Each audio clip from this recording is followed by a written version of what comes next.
Here's the thread I'm introducing this time. List the traps you've noticed while living in a condominium. In this thread, 2ch users discuss the disadvantages of condominiums and what they've made public. If you're considering a condominium or thinking about living in a condominium, please refer to this. Here we go. I'd like to ask people who currently live in a condominium, what are they really like? I'm wondering whether to buy one for my retirement, so I can't help but be curious. I have an acquaintance who bought one thinking it would be his lifelong home, but it was completely different from what he imagined and he complained about it quite honestly. I haven't bought one yet, but my parents are considering it. I understand that people want to live in a convenient and safe place, but I'm being cautious because I don't want them to make a mistake. To be honest, I feel like I wouldn't be able to stop my parents if they said so. I'm scared that the choice I made for my parents, thinking it would be good for them, will end up being made public. Choosing a condominium for retirement is the biggest purchase you'll ever make. It's been 3 years since I actually moved in, and to be honest, it's cost more than I imagined. Are there really differences from the pamphlets and chats? It's completely different. When I signed the contract, I calculated that I would be fine with around 80,000 yen a month. I thought I could manage with my pension and a little bit of savings. 80,000 yen seems like a figure that I could just barely make, but how was it in reality?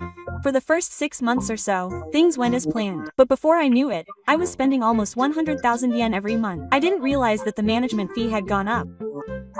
What? It just suddenly went up. Shouldn't they have explained that to me when I signed the contract? They did. In the future, repair costs and management fees may go up. But I didn't think that would happen in the first year. My parents were arguing about that too. At first, they said the management fee would be 20,000 yen, but then they added 10,000 yen for the maintenance of the communal facility. See, you're just paying money for something you're not going to use? That's a silly question. And then there's the repair reserve fund. I heard that it goes up as the years go by. At first, it was 10,000 yen a month, but after 10 years, it was 20,000 to 30,000 yen. That's exactly what happened to me. They said it was to prepare for the future. And in the 3rd year, they started talking about a price increase. I was notified on a piece of paper that my monthly salary would go from 20,000 yen to 30,000 yen. I'm living on a pension and I'm already struggling. No, that's tough. An increase of 10,000 yen on a pension is too much. I have no choice but to cut back on my living expenses. Should I cut back on food expenses or cut entertainment expenses to zero? It makes me wonder where all the talk about real life has gone. An acquaintance of mine lives in a senior apartment and said he got hit with a special collection charge. He was charged 50,000 yen for standing in front of the elevator. I never heard of that. Senior apartments have a lot of facilities, so the cost is high. In the end, that money goes to the tenants. It's honestly pretty tough when your pension doesn't increase and your expenses just keep going up. When it comes to senior apartments, you should estimate your monthly fixed costs at double. I want to say this out loud. You can't survive in reality unless you have that much. Everyone buys them thinking they'll be fine. But in reality, they don't. I feel like I've been fooled by the words peace of mind from the senior apartments. Far from being a safe and secure place to live, a condominium sounds like a hell that will drain your wallet. As an old man, I'm also considering buying a condominium. Are there any condominiums with this structure that you should avoid? The one I regret the most is the one with the paroki structure. What kind of structure is a paroki structure? It's an open space with only pillars and no walls, and it's used as a parking lot or a communal space. I bought it because the first floor was a parking lot and it looked convenient, but it shakes a lot. Is the parking lot really that low and dangerous? I thought it would be great because I could drive my car without getting wet in the rain. That's what I thought when I bought it. But there was an earthquake with a seismic intensity of 4 and all the dishes in the cupboard fell off. Even though it was on the upper floor, it shook like I was on a boat. I made a mistake with a condominium with a garden. It would be great if it had a garden. You could do gardening and barbecues. But the management agreement prohibits barbecues and pets. I wondered what the point of a garden was. I've also made it public. In the summer, it's a hell of weeds, bug bites, sweat, and weeding. In the end, you have to hire a contractor and pay for it. Far from being convenient, it's a mass of humidity and labor. I was attracted to a property in the basement of Shiga Station and it was a mistake. It's a 3-minute walk from the station. I thought it would be the best because it's convenient for shopping and eating out. No, isn't that just perfect? It's fine during the day, but it's hell at night. I can't sleep because of the screams of drunk people and the sound of karaoke. I get woken up by the first train in the morning. In the end, I'm completely exhausted from sleep deprivation. I'm exactly the Same. Convenience and discipline don't go together. It's okay when you're young, but it's absolutely impossible when you're old. never live in an apartment building with a mechanical parking lot. That looks cool. It's the kind of multi-level parking lot where cars go around in circles. It takes Too long to get the soup stock in. You have to wait 20 minutes to get your car out during the morning rush hour. And it's the worst when it rains and you have to wait in the rain. I've heard that there are cases of breakdowns, but are you sure? Yes. So once it broke down and I couldn't get my car out. It took 3 days to fix and I ended up spending money on renting a cart. It was supposed to be a parking lot, but it was so inconvenient that I ended up renting a parking lot outside. That's putting the cart before the horse. It makes me cry that I have to pay 20% for parking. I've lived in a room with zero sunlight, and that was hell. Zero sunlight means there's a building next to the apartment building. Yeah, that's right. The outside of the window is a wall. Even during the day, the lights are on and the air is closed, so it quickly becomes unpleasant. It makes you feel depressed. Even on nice days, it's night inside the house. If you choose a place because it's cheap, you'll fall into that trap. I showed it to the public in an old apartment. It was cheap and had been renovated, so I thought it would be safe. What was the old great earthquake again?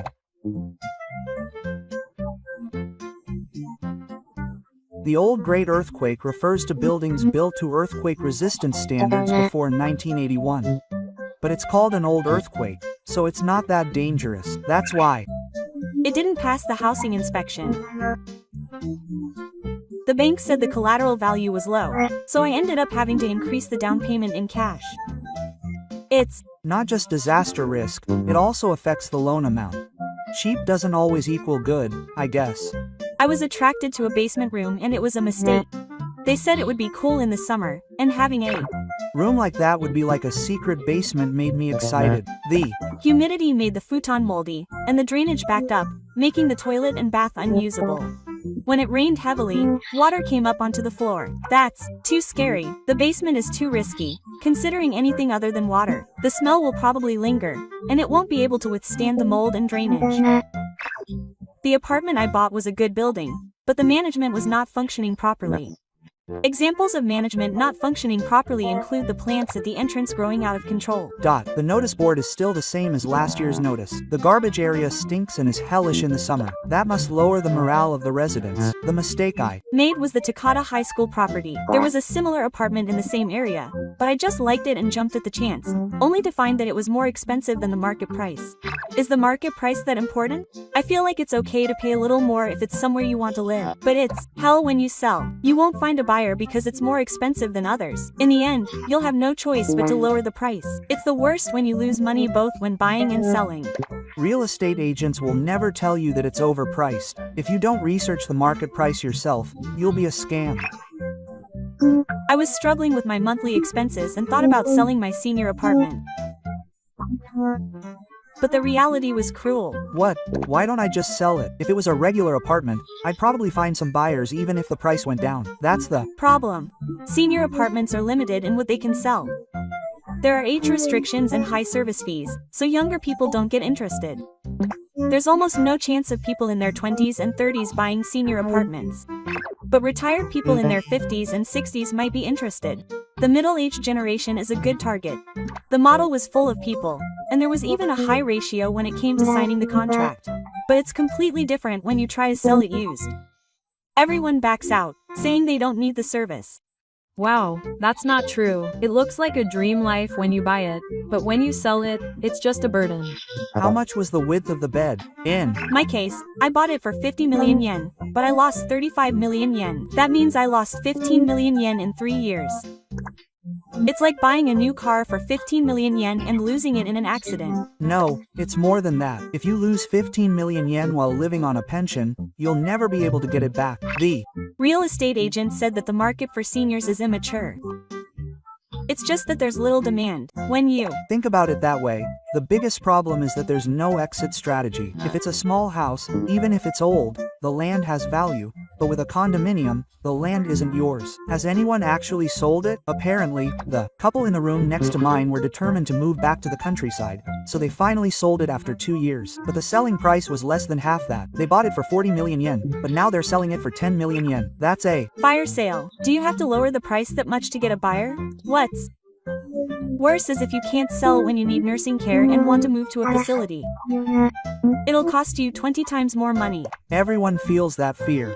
They want to move to a nursing home but can't sell, but they can't afford to live a double life. As a result, they endure and continue living there even though it's physically tough. There are quite a few people like that. Real estate that can't be sold is nothing more than a negative. I thought I had bought a dream, but it ended up strangling an old man. If you only look at the outside of the 2ch有益 Buncho mansion, it's dangerous. There are too many blind spots. You think it's in the corner of the house, but it's not. You should consult a real estate expert like F at least once. It's dangerous to act on your own assumptions. The more you hear, the more it seems like there are landmines buried behind the glamour. Does anyone live in a single-story house? I've heard that single-story houses are easier to live in, but is that really true? I've been wondering about that too. Just because there are no stairs, it seems like it would be much easier to live in. I have this image that single-story houses are easy for old men to live in. I see them on TV a lot. Most old Japanese houses were flat, weren't they? Maybe we're going back to the basics. But the flat houses these days are stylish and I admire them. I went to see a model house and it moved me a little. When I think of flat houses, I imagine old country houses, but they're completely different now. My friends. House is flat, and it really does seem easy to live on one floor. It seems like having a simple lifestyle is really important as you get older. But when I search online, all I see are the benefits, which is a little scary. I kind of get it. I have my doubts about whether it's really that good. It would be great if I could hear from people who actually live in flat houses. Real stories are the most helpful. I built a flat house as an adult, but it was over budget and I stumbled from the start.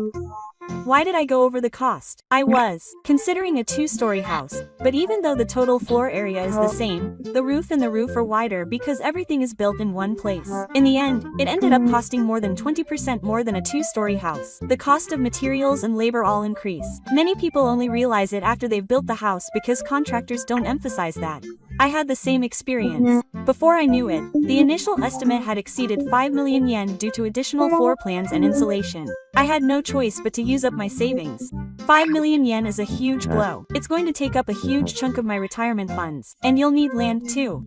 A single-story house is impossible unless the lot is large. I ended up buying additional land, and even though it's a house for the elderly, it's become harder to live in it. It feels more like a luxury item than a typical, everyday house. Even after you build it, you'll be asked about the property tax, which is quite a lot. My property tax increased by 150,000 yen a year compared to my previous house. No, 150,000 yen is too much for a pensioner. 150,000 yen is the equivalent of 2 domestic trips. When I saw the initial bill, I wondered for a moment if there was one extra zero.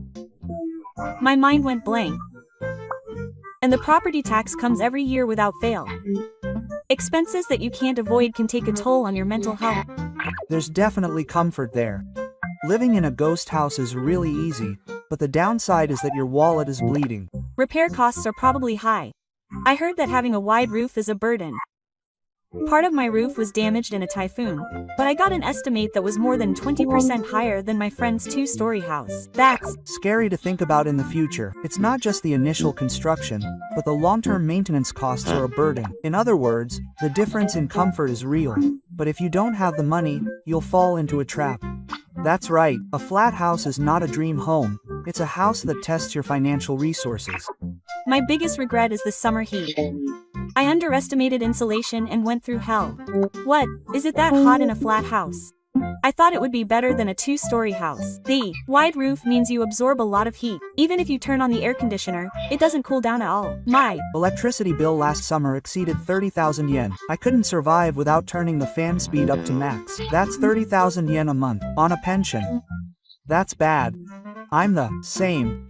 I thought I had spent money on ceiling heating. But in reality it wasn't enough at all, and I'm honestly going to admit that I should have added more. People tend to skimp on insulation. It's an invisible part.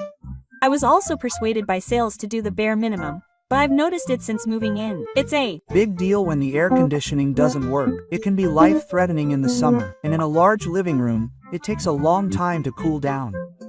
So I leave it on all day and the electric stove explodes. Winter isn't easy either. The debris from under the floor comes up relentlessly.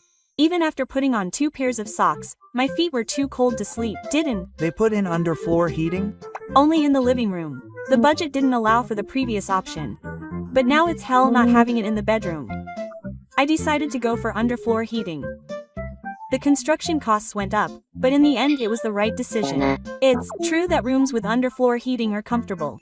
But if you don't cover the entire house, you'll end up shivering in the hallway or the bathroom. It's not As comfortable as I imagined, it's more like a renovation, and the electricity bill in winter is high. The cost of both air conditioning and floor heating can exceed 20,000 yen a month. A single-story house may seem comfortable because it's just one floor, but in reality, you have to invest a lot in insulation or you're screwed. I installed solar panels and a storage battery, and the initial investment was 3.5 million yen. It wasn't so bad because I got a subsidy, but it still took a toll on my wallet.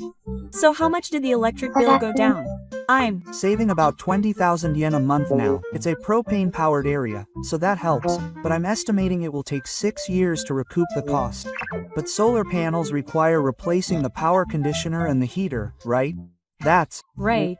They need to be replaced every 10 years or so you have to keep that in mind. It's not over once you're done.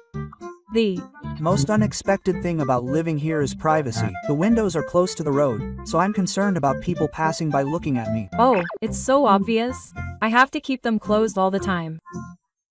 Yeah, the windows in the living room are so big that you can make eye contact with people walking by. At first I laughed, but it gradually became uncomfortable. That's how I settled down. I went to the trouble of making a garden, but I was so worried about people looking in that I ended up not going out much and it ended up overgrown with weeds. It's Such a waste to have a garden and not be able to use it. Maybe I need a fence or something. I spent money on building a fence and a courtyard. It cost about 2 million yen, but I couldn't live there peacefully without it. 2 Million yen? Isn't that expensive? But I guess it can't be helped when you think about the value of peace of mind. If you skimp on building, you'll have to reveal it later. I added a fence later, but the construction cost was cheaper than a new build. I also have to be careful about security. It's often said that single-story houses are easy to break into, and it's true. All the windows are on the same level, so if you start worrying about it, there's no end to it. It's True that if it's a 2-story house, the windows on the first floor facing the street have one eye and are less likely to be targeted, but the windows on the second floor are high and require a ladder. So the hurdle to breaking in is high, but everything in a single-story house is close to the ground. The windows in the back don't get much traffic, so they're actually more convenient for thieves. I installed a sensor light. It lights up automatically when someone approaches, so it's quite reassuring. Does that really work? It just seems like a placebo. No, you can't just ignore that. Thieves hate bright places. The moment it flashes, they psychologically feel less likely to approach. I have one on at home, and I get startled when I get home. But conversely, that's proof that they're listening. Sensor lights are easy to install after the fact, and they're not that expensive. I never thought about securing them before I put them up. A peaceful, calm light. That's all I imagine, but the reality is a nightmare. I see. So in order to achieve a comfortable life, there are unexpected expenses for crime prevention and eye protection. The only thing I showed you when I lived in a single-story house was that there was only one toilet. If you have a large family, mornings must be hell. Don't you think there will be fights in the middle of town? It actually was. Especially when my grandchildren came to visit. We had to wait in line in the middle of the night. The distance between the room and the toilet is long in a single-story house. It's hard to walk from bridge to bridge. The distance from the bedroom to the toilet in my house is about 30 meters. When I go in the middle of the night in winter, I wake up with a cough. The more I go to the toilet in the middle of the night, the more it becomes a regular occurrence, and it's dangerous to travel long distances each time. The distance itself, which doesn't solve the problem even if you put in handrails, becomes a problem. In the end, there should be at least 2 toilets. Even in a single-story house, I want one in the center and one near the bedroom. I tried to add an additional one, but the plumbing work was so extensive that I gave up in the end. I want to say that 2 toilets are a must if you're building a house before it's built. I was told that it would be easier to plumb if the plumbing was centralized, but in reality, the inconvenience outweighed it. If you make the plumbing too compact, it can also cause noise problems. It's the worst when the bathroom and bedroom are next to each other. That's exactly what happens in my house. If someone takes a shower in the middle of the night, I can hear it all through the wall and can't sleep. Single-story houses are so open. I'd heard about it, but it was even worse than I imagined. What do you mean? Is it because it's a wooden house that it echoes easily? That's part of it, but it's also simply because there aren't many partitions, so voices and the sound of water all go through. But if you close the door, it'll be a little different. That's pretty much ineffective. If I turn on the TV in the living room, I can hear what's being said even in the bedroom. My wife gets mad right away if I stay up late watching. Since our one-story house is all on one floor, I can't just run upstairs. I've had trouble working from home. My wife's cooking sounds were all picked up by the microphone during a meeting, which was embarrassing. The microphone picks up the sound of oil and the ventilating pipes. My grandchild's game sounds were picked up by a client, and they said I was noisy. I wanted to crawl into a hole when they told me. I've noticed since living in a one-story house that there's no sunshade at the entrance. I don't think sunlight is necessary, but honestly, I don't think it's a problem if it's not. Try coming home on a rainy day. By the time you open the front door, you're completely soaked. Even after just a few seconds of looking for your keys, water starts dripping down your head. I don't have an umbrella. I have no choice but to fold it up in front of the entrance, and my feet end up getting soaked. What's more, the sweet water pooled in the entrance and didn't dry the next day, making it slippery and causing me to fall spectacularly once. Delivery people are also in trouble. Sometimes they have to wait in the car because they can't get their packages wet.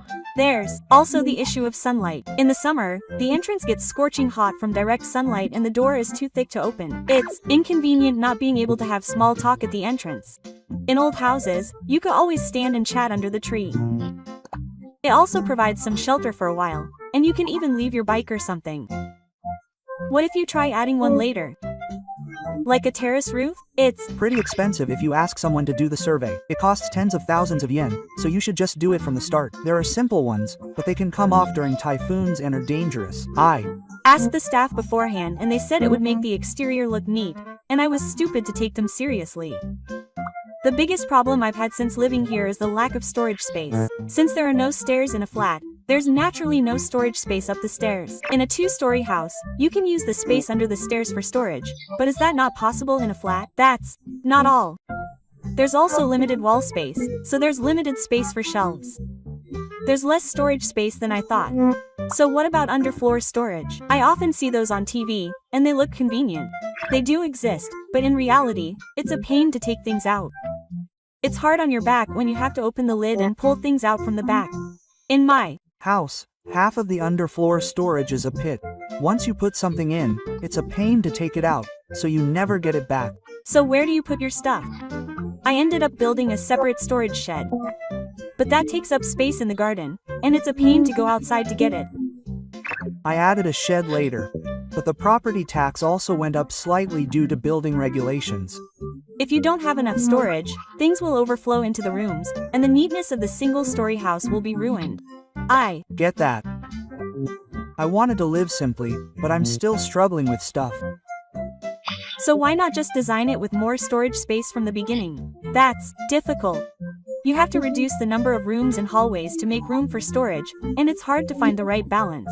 Moreover, since the roof of a single-story house is narrow, you can't build a large roof storage space like you can in a two-story house. After living in a single-story house, I'm worried about what will happen in the event of a disaster. Isn't a single-story house more reliable? It certainly feels safe in the event of an earthquake. Even if you collapse, there are no stairs and you can escape outside immediately. But on the other hand, unless it's a tsunami or flood, you can't evacuate vertically because there's no second floor. That worries me too. When I looked at the expected flooding areas on the hazard map, my house was completely colored in, and I was honestly horrified. There's also a possibility that it could become a liquid pit, just like me. You might think it's light because it's a single-story house, but since the foundation area is larger than other houses, it's more likely to be damaged. I did my own foundation survey before buying it. As a result, it cost me an additional 1 million yen to improve the foundation. But I don't think you should be stingy about that. You can't fix foundations later. An acquaintance of mine complained explained that when he chose a cheap house, the floor tilted during a small earthquake. Furthermore, since the roof area of a single-story house is large, the wind pressure during typhoons is also huge. Last year's typhoon caused part of the river to fly over, and the repair work cost a lot. Tsunamis are really scary. My family home was on the coast, and when it was hit by a tsunami, many people survived because it had a second floor. You can't do that with a single-story house. In the end, it's essential to check the flood and earthquake risks on a hazard map.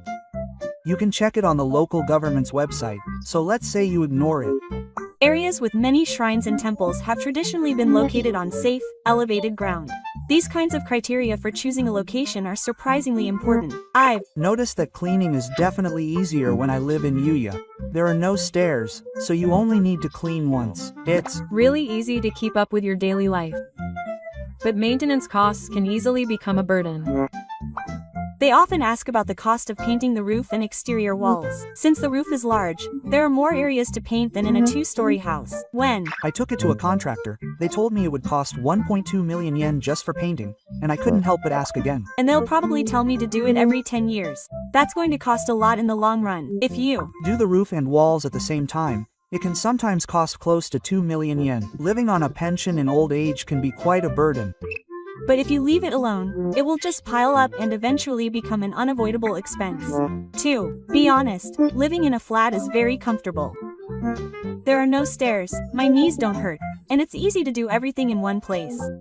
Barrier-free access is certainly appealing, but it won't make much of a difference if I need nursing care. If I can't move around on my own, I won't be able to live in a flat. In the end, I'll have to get rid of the things that are in a facility. Getting rid of things isn't easy. There's a mountain of furniture and belongings. When you get older, you don't have the energy to clean up. That's what happened to my father. He ended up leaving it all up to my brother and me to clean up the house, and it took us years. So it's better to declutter early. I think I'll be able to live in just the bedroom in a small space. But wouldn't that be lonely? Wouldn't it be empty after building a flat? It'll be easier to clean and the risk of the store going bankrupt will be reduced. Reduce the number of things you have to move around more easily. In fact, I've been getting rid of things little by little since last year. There were 3 bookshelves, but in the end I only read a few. I have too many things to handle. I can't throw away things that are too sentimental. I have to accept that. In the end, it's my responsibility to clean up after myself, since my children will be in trouble. But can I sell it on a regular basis? It depends on the rich. In my neighborhood, old one-story houses can only be sold if they are stripped down. The demolition costs end up making a loss. When I got rid of mine, it cost me 3 million yen in demolition costs. After subtracting the land value, there's hardly anything left. That's scary to hear. So in the end, you have to think about what you're going to do with it. It's not like you just build it and live in it. If you don't plan for nursing care in the future, you'll suffer. In the end, there are both conveniences and traps. It's true that it's easy to live in, but if you're not careful, you'll be hit by the subtle inconveniences. After all, there's a big difference between what you imagined before you built it and what it's like after you actually live in it. Of course, you won't know until you live in it. But if you listen to our experience group, you should be able to minimize the damage. The common point among the public is that the areas where costs were skimped on are the ones that will have an impact. This includes insulation, sunlight, and storage. And if you don't have enough foresight, you will definitely end up paying the price later. On the other hand, I think that if you keep these things in mind, there is no more comfortable home than a flat. A flat is a place to enjoy old age. It means that you should prepare from the beginning so that you don't have unnecessary stress. The location of the house is also important. When there was a heavy rain in the past, it was on high ground and had good drainage, so it was not affected at all. I am grateful to my parents who chose a good location and bought it for me 50 years ago. Although, living on high ground may interfere with daily life as my legs weaken. The only thing I absolutely do not want is a high ground in a large area. I don't know if it will collapse. High ground seems to be purified by earthquakes. Since my house is on the high ground of a natural terrain, I am safe. The Jomon period comes from around the river at the lowest point, so it has been a livable place and a place to live for thousands of years. I have looked at several properties, but I am now leaning towards the idea that it would be better to renovate my own house and live there. No, that's one thing, but the neighborhood environment is also important. It seems like a place with a hospital and supermarket within walking distance and good local government care would be good. Even if you worry about it, the neighborhood will change on its own. In the first place, even if the hospital is within walking distance, you won't be able to walk. It's true That if you can't walk, there's nothing you can do even if it's within walking distance, but if your legs are starting to weaken, it's a big advantage. Also, if it's close by, the burden of transportation costs will be reduced, even if you have to take a taxi. Since they are essential for daily life, it's best to have a hospital or supermarket nearby. It would also be nice to have an athletic gym nearby that is easy for elderly people to go to. You can measure both the motivation to continue by making friends and the relief from loneliness. It would be reassuring if there was a hospital nearby that offers online consultations. An apartment with a medical cooperation service that can handle emergencies would be good. I've been interested in the shopping service that my company has been offering recently. It seems convenient because you don't have to drive or go out. Has anyone tried it? Old people need to actively use services that can solve problems with money. Prices are rising, and I'm starting to think that deflation is better for old people. There's not much benefit to people who don't live off a salary, even if the scenery is nice. They don't travel abroad even if the yen appreciates. It's one thing to lose national power, but it's also a way to destroy assets. So even if the property tax goes up, there's no benefit. Deflation is good for old people who have saved up small amounts of money. I wonder if the yen will appreciate and gas prices will go down. Gasoline is a pain. Around 120 yen to the dollar would be just right. I don't do stocks, so it's fine if interest rates keep going up. Senior apartments might be a problem when it comes to inheritance. My brother is planning to inherit it. I heard that even if you rent, you have to move out immediately if the contract holder dies. Was it her property? If you want to live in a rich place, I'll compromise. It's hard to be a rich person because it's inconvenient if you can't drive. The near me only has 5th floor apartments with no elevators. The question is whether it's better to continue living in your own home as you get older or to move to a rental. I've heard that owning a home is more secure for the elderly, but is that really true? In the end, it costs money for property taxes and repairs, and I don't think owning a home is that easy. It's true that if you rent, the landlord will fix it if it breaks, but you'll have to keep paying rent for the rest of your life. You might worry about whether you can pay the rent with just your pension, and as you get older, some people won't even rent you a place. In particular, there are many cases where people refuse to rent to you if you don't have a guarantor, as they don't want to take the risk of being a loner. In that respect, you don't have to worry about being evicted from your home, and it has the advantage of being able to leave it to your children as an asset. But conversely, if you leave the house behind and don't have children or don't use it, it'll just become a waste house, and if it's been in the house for over 40 years, it won't be worth much if you sell it. Also, a house that isn't barrier-free is hard for the elderly to live in. The stairs and steps are difficult to deal with. That can cost renovations, which can cost millions in some cases. If you have that kind of money, it might be more comfortable to move to a barrier-free house. There are also senior housing facilities with services for the elderly these days. But even those cost tens of thousands of yen a month, so it all comes down to money.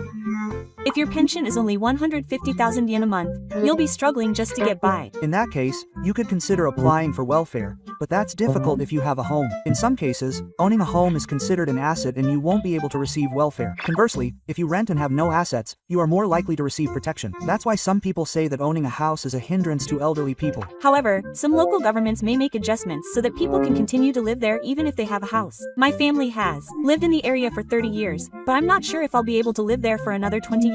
What kind of procedures do people who are left without a family do after they die? There are support systems in local governments and NPOs that can act on their behalf, but it seems that a contract needs to be signed in advance. It's also reassuring to sign a mobile phone contract yourself. I plan to continue living in the house after renovating it, but I may eventually have no choice but to move into a facility. However, if I have the money to go into a facility, it might be better to use in home care and visits or visiting care. People say they'll sell their house and move into a nursing home, but I wonder if they can actually sell it that well. Like a local resident, I often hear that there are so many old houses these days that they don't sell, and they just end up wasting property taxes. It's not good for the children either. There are too many cases where the inheritance is waived and the house becomes a ruin. I'm a light traveler, but I'm afraid that there will be fewer properties available to rent to elderly people. There are still many places that don't allow elderly people. Many places require a guarantor, and people who are lonely are frowned upon. There are rent guarantee services, but they also check your credit information, and I'm worried about whether I'll pass the screening after I'm over 65. Recently, there has been an increase in rental properties with monitoring services. For example, there are sensors that will contact you if there's no movement for a certain period of time, and apparently that gives landlords peace of mind. Even so, housing for the elderly requires money, physical strength, and money. Money really does mean a lot. Things like relationships with neighbors and connections with people who can help with caregiving. If you become lonely, your mental health will suffer and your body will weaken. When I was young, I thought being alone was easy. But as you get older, you realize how important it is to have people who can help you. You can't live without a car, but there are only a few buses a day, so it's really hard to go shopping and go to the hospital. When you think about it that way, maybe living in a property in the city, underground, near a train station, is the right choice. However, cities are cities, and the noise, safety, and high prices are problems, and everything is pretty much the same. I Bought a small house thinking about my retirement, but it looks like I'm going to get divorced. On the one hand, I feel bad for having moved into a nice new house. It's a waste of life to put up with the things your partner doesn't like about your final residence for the rest of your life. The houses that are popular these days look like offices. I don't really like them because they're indefinite. I feel like houses from around 2000 tend to be more durable and have better appearances. My family's house is from before 1995 and has a Showa-era look that's tacky, and recently I've been calling in contractors every year for minor renovations, which has made maintenance a lot of work. I'm Struggling with the effects of the Southeast Sea region, which is tearing down apartments and looking for a new place to live. If you're afraid of natural disasters, you either have to choose an area with fewer earthquakes and floods, or take a gamble and consider a disaster-prone home. I'd avoid risks that last 30 to 100 years, but I wouldn't mind if it lasted a few hundred years or more. When it comes to major earthquakes that happen regularly, I think tsunamis are the scariest thing. Speaking of which, when heavy rain was predicted the other day, Eon Lake Town opened up their parking lot. People who have cars might want to consider things like that. The elevation where I live is 60 meters, so it's fine for tsunamis. Depending on the regulations, it could be a dangerous height. I don't Usually care that much, but when I get nervous or a typhoon comes, I want to choose a place where such things rarely happen. That's true. But if I live in the countryside protected by mountains, it's tough to just go out. If I'm going to buy a house, a schoolhouse is enough. I'm scared to live in a big house by myself. I used to live in a 2-story house, but I hardly ever used it.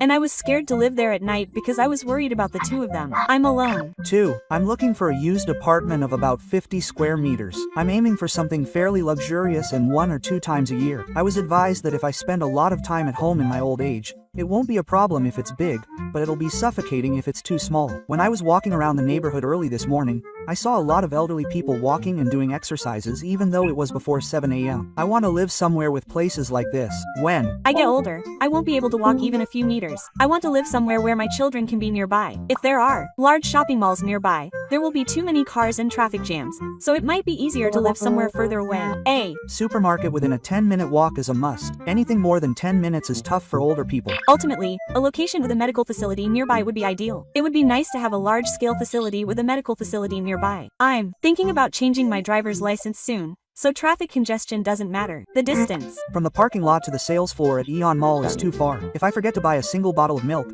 how many stores will I have to go to? I'm grateful that Eon Mall is there, but there are no stores I want to go to. A 2LK apartment with parking in the city, accessible to all. This would be the ultimate. It would cost around 70 million yen to make it a reality. Well, it's definitely not possible. A couple would need a LDK. If I were living alone, a 2K apartment would be easier to clean and more convenient. If I built a 2-story house on the plains, I would only need half the land. A house with a flat entrance and gentle stairs so that I wouldn't fall over. A toilet, bathroom, and a sink for experiments that can be used as a wash basin are installed in one room. A microwave, refrigerator, and induction cooker would be nice next to it. An apartment would be better. It would also be more disaster resistant. No matter how resilient you are, you'll still be affected by the neighboring buildings. Condominiums are made of concrete, but they don't have much resilience. Apartment buildings are susceptible to noise, water, fires, and other issues from their surroundings, so you need to be careful. I've moved 3 times, all in Saitama. There are surprisingly few hills, so getting around is easy, to the point where you don't even need an electric bicycle. Saitama is full of hills as you go west. It's nice for the elderly to have no hills. In the end, it all depends on what kind of life you want. Thank you for watching until the end. Which do you think is better, renting or owning a home? Please write in the comments. This channel will continue to introduce useful information for seniors. If you like it, please subscribe to the channel and give it a thumbs up. Yeah.